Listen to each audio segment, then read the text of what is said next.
Well, I'm working with the Experimental Architecture Group for 18 months or so now. Before that, I was in Sweden for 20 years developing artistic research, and the idea behind artistic research is that there are forms of insights that artists can gain through their artistic practice that wouldn't be gained through other ways. So I've been working a lot with performing artists, with circus artists, and a whole range of people across music, sound artists, theatre and so on. I came to Newcastle at the beginning of 2017 because I got a chance to work with Rachel Armstrong, who's been somebody whose work I've held up as an example to all my students of somebody that's really thinking in a sort of complex and interesting way.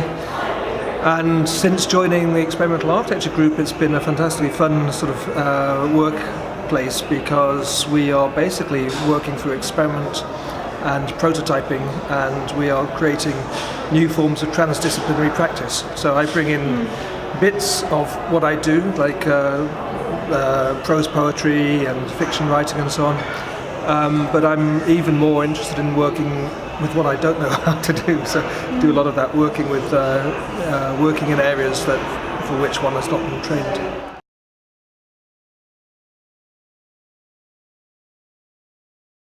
That's a very interesting point, to say narrative as a welding sort of mechanism. I hadn't thought of that. I think it's part of it. I would see it more as a stitching mechanism because it puts time into the equation. But again, alongside that, poetry I think is about sensation. So that's about immersive experience. Narrative is about sequence and time and so on, story.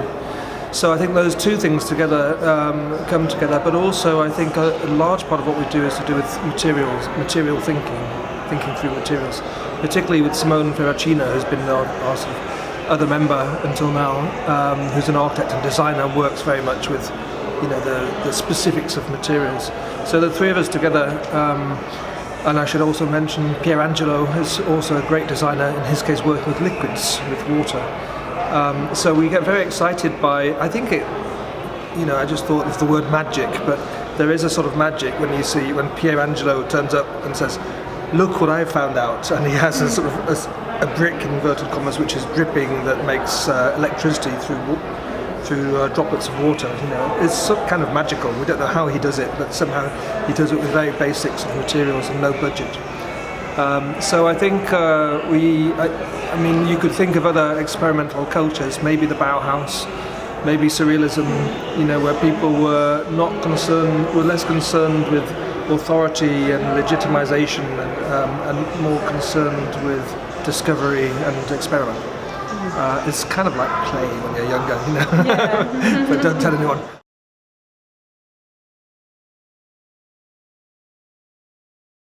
Exactly. So I mean, I acknowledge, to go back to your question, the role of writing, because being a writer myself, that is a core part of it. But we're always slipping between what we know into other areas. For example, on our recent workshop in Tallinn with the landscape architecture students there, we obviously were working with the landscape. We wanted to animate the landscape, so we thought animation, puppets. We should do puppets. So we all dived into a 3-hour puppet workshop with Maria Usk at the Tallinn Puppet Theatre, which was absolutely wonderful. And now suddenly we add puppets to our repertoire. Puppets in a broad sense, because we're less interested in virtuosity than in exploring the potential of every new tool or method or material that we bring. I think we don't really. What we do, it doesn't really fit into genres that are, you could say post-theatre, not really. Installation, not really. But they become case studies, and of course the important thing then is to say what was learnt, and what came out of that, because it's not enough just to have fun. You have to say, well, this is actually generating knowledge that could not be arrived at through any other combination of methods. Landscape is becoming increasingly important to us because with Rachel's area of living architecture, it's an obvious site to work with, and living not only sort of nature per se, but also ideas of brownfields, the despoiled nature that's been contaminated by waste, chemical effluent and so on, and actually thinking about that as a design material is quite interesting. That might be a new area for us to think about working with these sort of neglected sites, bringing life. A central idea, I think, is the idea of vitality in life, and bringing, celebrating the vitality of materials. And I think there's also a pedagogic dimension to that. That I've always thought, that teaching is should be about creating the frames in which people can flourish. And that's very different from a sort of monologue, from passing on the knowledge like a noun from one person to another, like an object.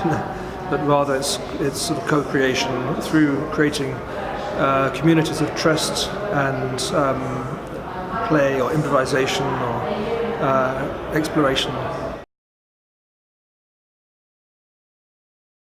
It's been very inspiring so far. It's been humbling. There's been a lot of emphasis on the relationship to the First Peoples and so on. And I hadn't realised before coming to Australia how strongly and seriously that's being taken across the many different sites we've been to. So inspiring, humbling, and great ice cream.